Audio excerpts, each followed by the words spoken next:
다른 얘기 가볼까요? 어제 새벽이었죠. 구속된 지 199일 만에 석방된 조국 전 법무장관의 부인 정경심 교수 관련 내용 보겠습니다. 먼저 석방 당시 화면 잠시 볼까요? 이게 일요일, 그러니까 어제 0시를 간 넘긴 시간입니다. 정 교수는 붉은 묶은 머리에 마스크를 쓴 모습이죠. 늦은 시각인데도 소리 들리시겠지만 구치소 주변은 지지자와 반대자로 북새통입니다.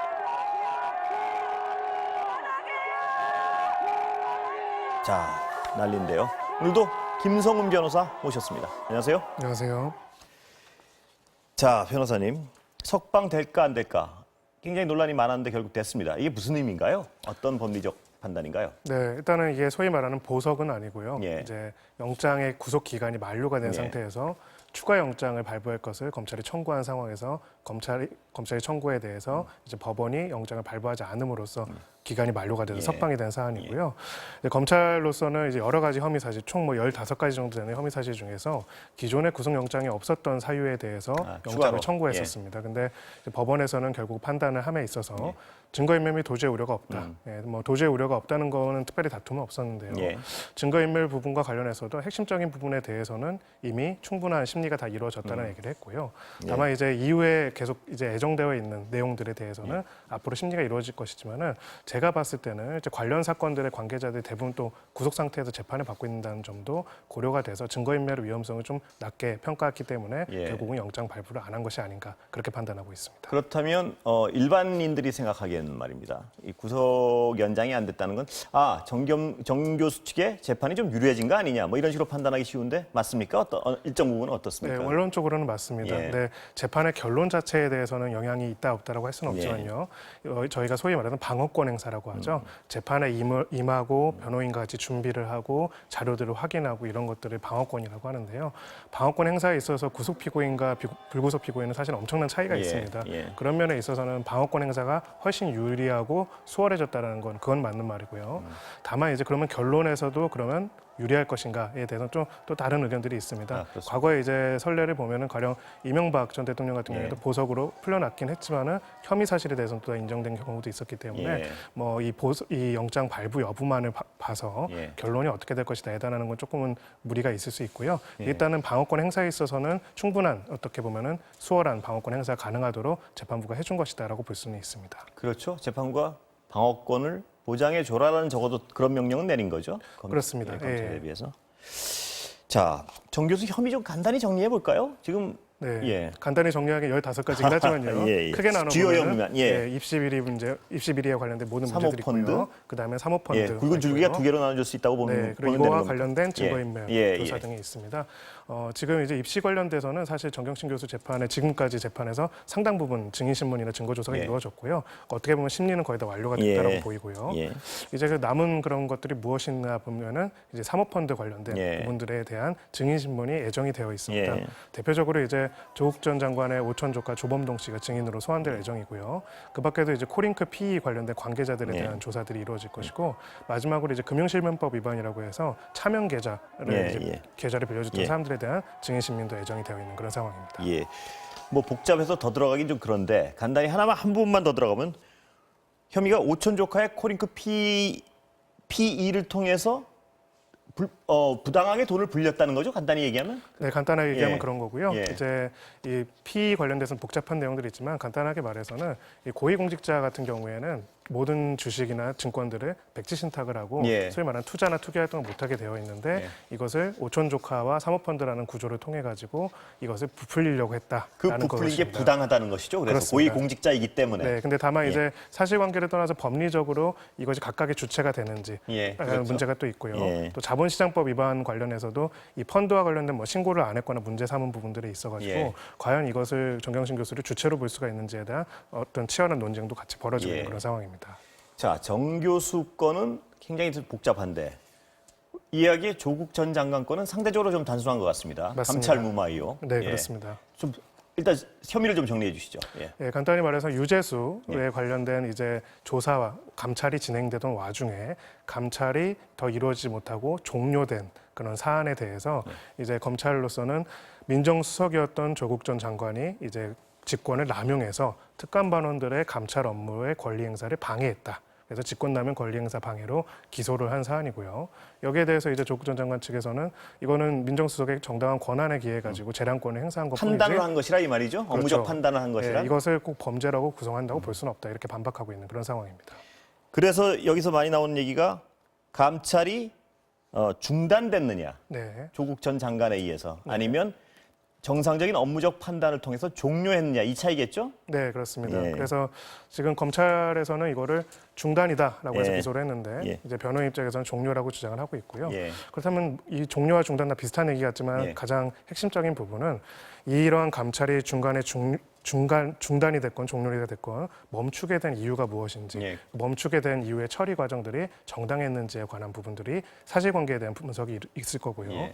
두 번째로는 그러면 이제 변호인 쪽에서 가장 강력하게 주장하는 거는 이것이 주장을 함에 있어서 민정수석이 어떻게 보면은 수사기관은 아니기 때문에 예. 이것을 꼭 수사까지 하고 기소까지 해서 마무리하는 건 아니지 않느냐. 예. 종료는 얼마든지 재량권 행사가 아니냐라는 주장을 강하게 하고 있는 그런 예. 상황입니다. 검찰 측 주장은 핵심은 뭔가요? 압력이 있었다 이거죠? 간단히 얘기해서. 핵심은 이제 특감 반원들이 이미 그러니까 이것이 정상적인 상태에서 하면 종료가 아니라 예. 이미 특감이 한참 진행이 돼서 의혹이 핵심이 나와 있고 예. 충분한 근거가 있었고 추가적인 의혹에 대한 조사가 한참 이루어지는 중에 임의로 종료시킴으로써 사실상 중단시키는 것이다. 예. 이것이 이제 검찰 쪽의 핵심적인 의미입니다. 어떻습니까? 이 재판의 경우에 사실관계 파악이 그리 어렵지는 않을 것도 같은데 어떻습니까? 변호사님 보시기에는? 맞습니다. 사실관계에 대해서는 어떻게 보면 좀 명백할 것 같고요. 예. 특히 이제 이번에 이인걸 특감반장에 대해서는 증인신문이 이미 이루어졌고 예. 이후의 재판에서는 나머지 특감반원에 대한 또 증인신문들이 쭉 있을 것입니다. 예. 당시의 정황에 대해서는 어느 정도 객관적 사실이 판단이 가능하고요. 예. 그래서 이제 변호인 입장에서는 사실 사실관계 자체보다도 법리적인 다툼에 좀 집중하고 있는 모습을 보이고 예. 있습니다.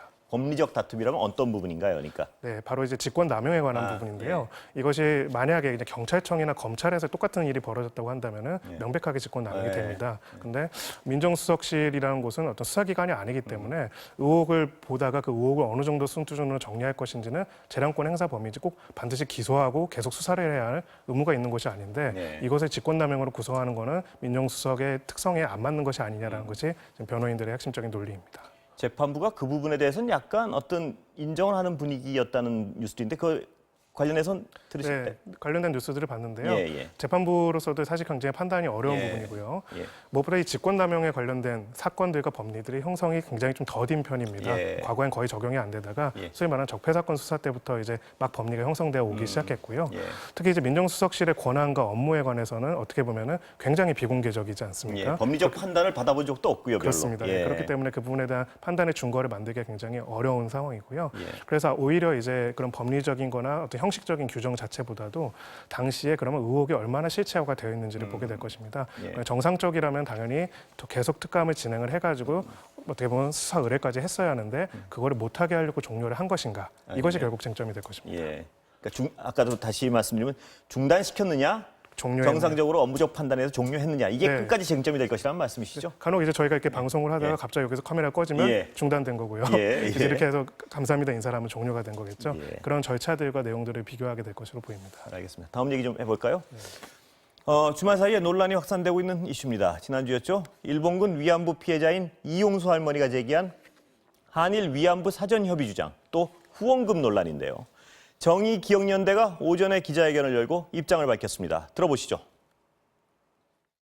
이 운동은 개인의 운동이 아닙니다. 모든 사람의 운동입니다. 전 세계 시민의 운동이에요.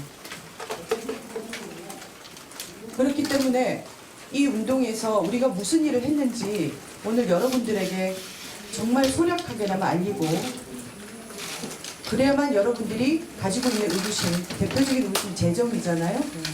그것이 해소되리라고 봅니다. 한 페이지짜리 우리 활동의 재정 내용, 모금 내용을 봐서는 도대체 이해할 수가 없어요. 그래서 오늘의 내용은 주로 30년간의 운동 역사와 그 중에서 이제 특히 2019년도에 저희가 지금 중점적으로 했던 것, 이를 기반으로 한 재정과 관련된 부분이 되겠습니다. 2019년 총 459만 9천여 원이고요. 해당 모금액은 수의시 진행에 다 사용됩니다. 그럼 진행비는 얼마냐? 연간 1억 1,000여만 원이 넘습니다. 자, 보셨지만요. 네. 주장은 좀 단순합니다. 뭐냐면 지금 얘기한 사람은 이나영 정의기억연대 이사장이었는데요. 마음의 상처를 준 것은 미안하다, 죄송하게 생각한다. 다만 후원금 집행에 있어서는 잘못이 없다. 이걸로 요약되는 것 같은데요. 맞습니다. 어떻습니까? 예, 예. 네. 그래서 일단은 그 팩트에 관련된 논란이 있고요. 예. 그리고 이 팩트를 바라보는 시각에 관한 문제가 예. 있습니다. 팩트는 후원금 사용과 집행에 있어서 뭐 횡령이라든지 어떤 공금 유용이라든지 그런 불법적이거나 혹은 부당한 문제가 있었느냐라는 의혹 제기가 있었고요. 그건 거기에 없다고 주장을 대해서는 한 확실하게 거고요. 없다라고 예, 예. 이야기를 한 거고요. 자, 그럼 시각에 관한 부분들이 뭐가 있냐면은 이 피해자들을 돕기 위한 시민 운동이지 않습니까? 예. 피해자들을 돕기 위한 시민 운동이자 한편으로는 이 피해자들이 경험한 폭력에 대한 반대하는 시민 운동적인 예. 성격도 있습니다. 그러니까 이것이 피해자들을 지원하고 돕는 활동도 있고 또 이러한 것들을 앞으로 일어나지 않도록 하는 운동적인 성격도 예. 있는 거죠.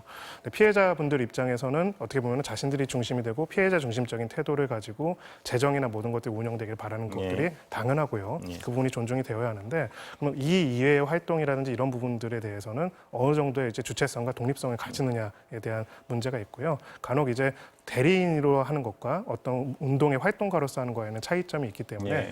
이 부분에 대해서는 객관적으로 어떻게 쓴 것이 이것이 쓴 것이 맞고 아닌가도 봐야겠지만은 어떤 시민운동 자체에 대해서 활동의 금액에 있어가지고 방향성에 대해서도 어떻게 보면 새로운 논란점과 좀 검토할 부분들을 만들어주는 그런 사안이라고 생각합니다. 그러니까 변호사님 말씀을 다시 한번 정리해 보면 일단 첫 번째 문제는 합법적으로 쓰였느냐가 하나 있을 것이고 네. 합법적으로 쓰였다고 쳐도 그것이 그 용도 자체가 정당화될 수 있느냐. 그렇습니다. 예, 그 부분을 이해했죠? 네. 그 부분에서는 지금 뭐 첨예하게 엇갈리는 것 같습니다. 지금. 네. 예. 그리고 또 하나 쟁점이요. 당시 그 한일 합의 관련해서 10억엔 일본 측이 제시한 걸 몰랐다 알았다 이 부분인 것 같습니다. 네, 그렇습니다. 예. 그 부분에 대해서는 뭐 관련된 사람들의 뭐 이야기와 폭로 뭐 등이 예. 여러 가지 나오고 있는데요.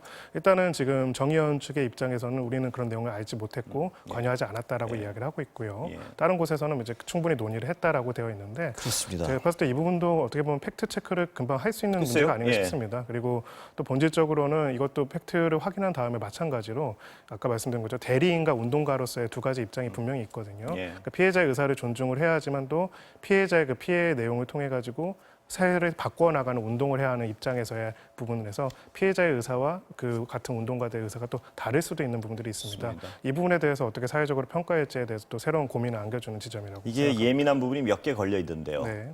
그러니까 그 행위 자체가 아까도 말씀드렸지만 계속 불법이냐 아니냐 이 네. 부분이 있을 것이고 불법이 아니더라도 네. 이것이 정당화될 수 있는 행위냐 이 부분이 두 가지가 나눠지는 것 같은데요. 맞습니다. 그거 중에 또 하나가 피해자들에게 돈을 받지 마세요. 이렇게 얘기했느냐 안 했느냐 이 부분입니다. 맞습니다. 예. 예. 예. 근데 거기에 지금 대해서- 이 사장은 부인하고 있어요. 이건 그렇게, 맞습니다. 예. 예.